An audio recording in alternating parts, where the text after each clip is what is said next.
Dans les croisements difficiles, il y a une règle. Ici, je vois par exemple que la route, il y a le fin de 60, donc je pourrais potentiellement monter ma vitesse à 80 km/h, mais si je fais attention, au loin, je vois déjà un panneau triangulaire qui m'annonce un rétrécissement de la chaussée.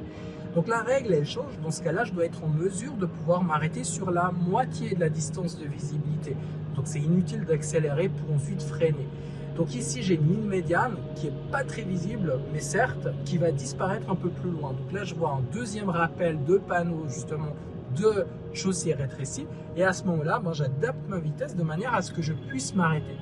Petit rappel, les véhicules qui sont à la montée sont prioritaires face à ceux qui descendent, sauf en fonction de certaines catégories. On peut se souvenir que les véhicules qui tirent une remorque, c'est-à-dire les trains routiers, sont prioritaires sur tout le monde. Ensuite, vous avez les transports de personnes, cars, bus, etc. Ensuite, vous avez le camion et en dernier, vous avez les automobilistes. Donc, les cyclistes sont aussi soumis dans cette chaîne finalement de règles de priorité, que ce soit à la montée, à la descente, etc.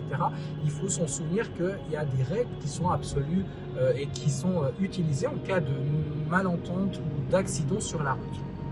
Réserve ton cours de conduite dès maintenant en ligne sur passetonpermis.ch. Voiture automatique, voiture manuelle, cours mobilité réduite, permis remorque, permis taxi.